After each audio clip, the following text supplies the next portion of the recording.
Assalamualaikum warahmatullahi wabarakatuh. Halo sahabat siswa, salam sejahtera dan salam sehat ya untuk kita semua. Kembali lagi nih bersama Bu Citra. Nah, bagaimana nih kabarnya hari ini? Semoga selalu diberikan kesehatan ya, dan juga harus tetap semangat. Hayo, jangan lupa juga tetap menjaga protokol kesehatan ya, dan tetap jalankan pola hidup sehat dengan mengonsumsi makanan bergizi, rutin berolahraga, dan juga perbanyak minum air putih. Nah, baiklah, pada pembelajaran kali ini kita akan membahas mengenai kondisi masyarakat Indonesia pada masa penjajahan. Wah, seperti apa ya kondisinya? Eits, sebelum kita lanjut, kira-kira apa sih kompetensi dasar dan juga tujuan pembelajarannya? Kompetensi dasar yaitu menganalisis kronologi perubahan dan kesinambungan ruang dari masa penjajahan sampai tumbuhnya semangat kebangsaan, lalu menyajikan kronologi perubahan dan kesinambungan ruang dari masa penjajahan sampai tumbuhnya semangat kebangsaan. Tujuan pembelajaran: peserta didik dapat mendeskripsikan pengaruh monopoli dalam perdagangan secara tepat. Lalu, peserta didik dapat menyebutkan hak istimewa VOC secara tepat, dan peserta didik dapat menganalisis praktik adu domba dalam perdagangan secara tepat. Pengaruh monopoli dalam perdagangan. Hayo, perhatikan ya gambar berikut ini. Apakah kalian mengetahui apa sih gambar tersebut? Atau apakah kalian pernah melihat di lingkungan sekitar? Perhatikan ya, gambar tersebut merupakan salah satu rempah-rempah yang dimonopoli oleh VOC. Perusahaan dagang Belanda yang bernama VOC ini berusaha menguasai pasarannya dengan melakukan praktik monopoli yang membuat masyarakat Indonesia menjadi menderita. Nah, sebetulnya apa sih monopoli perdagangan itu dan bagaimana ya kondisinya pada masyarakat Indonesia?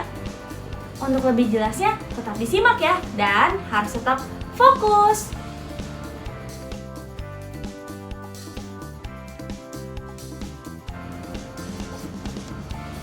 Jayakarta atau Jakarta saat ini merupakan pelabuhan penting di Pulau Jawa yang kemudian menjadi markas VOC. Pada awal proses kedatangannya, seorang pelaut Belanda, Cornelis de Houtman, memimpin ekspedisi ke Indonesia. Pada tahun 1595, dimulai mengarungi ujung selatan Afrika, selanjutnya terus menuju ke arah timur melewati Samudra Hindia. Lalu pada tahun 1596 tiba di Pelabuhan Banten melalui Selat Sunda. Nah, kedatangan Cornelis de Houtman ini di Indonesia disusul ekspedisi-ekspedisi lainnya loh. Maka dari itu, dengan banyaknya pedagang Belanda di Indonesia, maka muncullah persaingan di antara pedagang Belanda. Untuk mencegah persaingan yang tidak sehat, pada tahun 1602 didirikanlah VOC yang merupakan merger atau penggabungan dari beberapa perusahaan dagang Belanda. Tujuan didirikannya VOC. Yang pertama, menghindari persaingan antar pedagang Belanda. Lalu, yang kedua, memperkuat posisi Belanda dalam menghadapi persaingan dengan bangsa-bangsa Eropa ataupun bangsa-bangsa Asia, dan membantu pemerintah Belanda dalam berjuang menghadapi bangsa Eropa lainnya yang masih berkuasa. Gubernur Jenderal pertama VOC adalah Peter Both. Ia mendirikan pusat perdagangan VOC di Ambon, Maluku.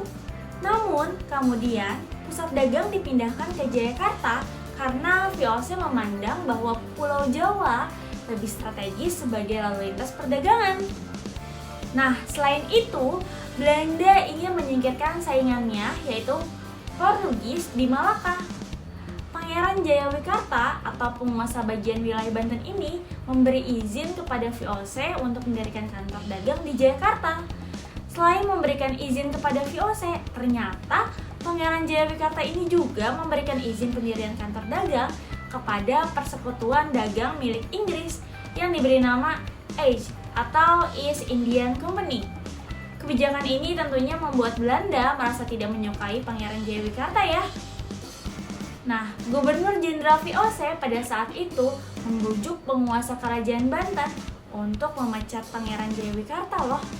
Sekaligus memohon agar izin kantor dagang Inggris dicabut. Maka dari itu, pada tanggal 31 Mei 1619, keinginan VOC dikabulkan. Momentum inilah yang kemudian menjadi mata rantai kekuasaan VOC dan Belanda. VOC tentunya menikmati keleluasaan dan juga kelonggaran. Selanjutnya VOC mengubah nama Jayakarta menjadi Batavia. Pengaruh ekonomi VOC semakin kuat dengan dimilikinya hak monopoli perdagangan. Masa inilah yang menjadi awal perluasan kekuasaan Belanda pada perjalanan sejarah selanjutnya. Tentunya pada awalnya masyarakat Indonesia menyambut baik kedatangan bangsa Eropa dan juga hubungan dagang di antara mereka sangat terjalin loh.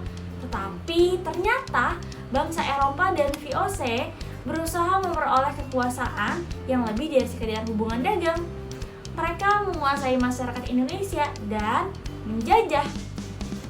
VOC terus berusaha memperoleh kekuasaan yang lebih dari sekedar jual beli loh. Itulah yang memicu kekecewaan, kebencian, dan juga perlawanan fisik antara rakyat Indonesia. Nah, jadi monopoli perdagangan adalah penguasaan pasar yang dilakukan oleh satu atau beberapa perusahaan. Bagi pelaku perusahaan tentunya sangat menguntungkan ya, karena mereka dapat menentukan harga beli dan harga jual. Namun, hal ini justru yang dapat merugikan orang lain. Nah, sebagai contohnya yang sedang kita bahas saat ini, pada saat melakukan monopoli rempah-rempah di Indonesia, VOC membuat perjanjian dengan kerajaan-kerajaan di Indonesia. Isinya, setiap kerajaan hanya mengizinkan rakyat menjual hasil bumi kepada VOC loh. Karena produsen sudah dikuasai oleh VOC, maka pada saat rempah-rempah dijual, harganya sangat turun. Sebaliknya, VOC menjualnya kembali ke Eropa dengan harga yang sangat tinggi. Inilah yang disebut dengan monopoli perdagangan pada masa VOC. Hak istimewa VOC.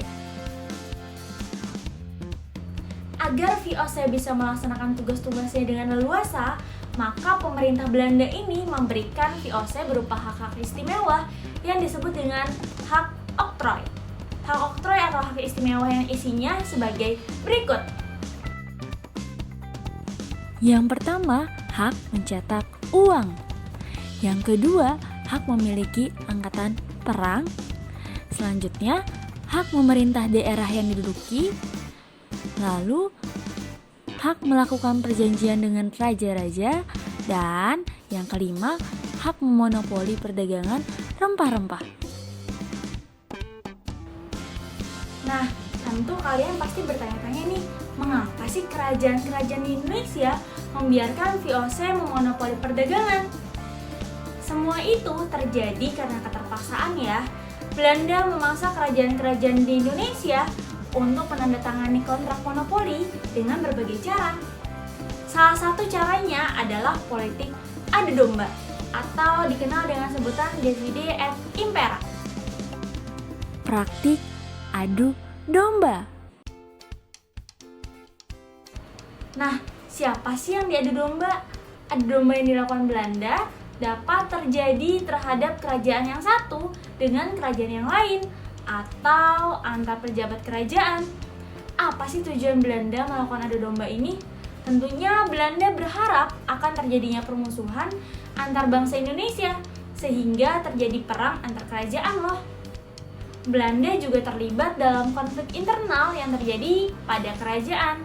Pada saat terjadi perang antar kerajaan, Belanda mendukung salah satu kerajaan yang berperang. Setelah pihak yang didukung oleh Belanda menang, Belanda akan meminta balas jasa atau imbalan. Belanda biasanya meminta imbalan berupa monopoli perdagangan ya, atau penguasaan atas beberapa lahan ataupun daerah. Akibat monopoli, rakyat Indonesia tentunya sangat menderita loh, karena rakyat tidak memiliki kebebasan menjual hasil bumi mereka. Mereka terpaksa menjual hasil buminya hanya kepada VOC. VOC dengan kekuasaannya membeli hasil bumi rakyat Indonesia dengan harga yang sangat rendah. Padahal apabila rakyat menjual kepada pedagang lain, harganya bisa jauh lebih tinggi loh. VOC mengalami kebangkrutan, korupsi, dan manajemen perusahaan yang kurang baik, menjadi penyebab utama kebangkrutan VOC ini. Pejabat VOC diketahui banyak melakukan korupsi yang menyebabkan pembengkakan utang, serta pengelolaan administrasi VOC semakin buruk akibat kepengurusannya yang tidak dipegang oleh orang yang kompeten di bidangnya. Nah, akhirnya pada tanggal 13 Desember 1799, VOC dibubarkan. Tapi rakyat Indonesia tetap menderita karena mulai tanggal 1 Januari 1800, Indonesia menjadi jajahan Belanda atau disebut masa pemerintahan Hindia Belanda. Mulai periode inilah Belanda secara resmi menjalankan pemerintahan kolonial dalam arti yang sebenarnya.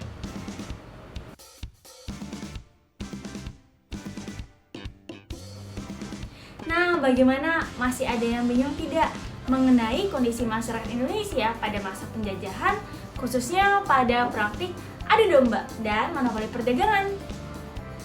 Semoga sudah tidak ada yang bingung ya. Baiklah, pada pertemuan selanjutnya kita akan membahas mengenai pengaruh kebijakan kerja paksa, sistem sewa tanah, dan juga sistem tanam paksa oleh Belanda. Baiklah, Ibu akhiri pertemuan hari ini. Semoga bermanfaat dan sampai jumpa. Assalamualaikum warahmatullahi wabarakatuh. Salam sejahtera untuk kita semua.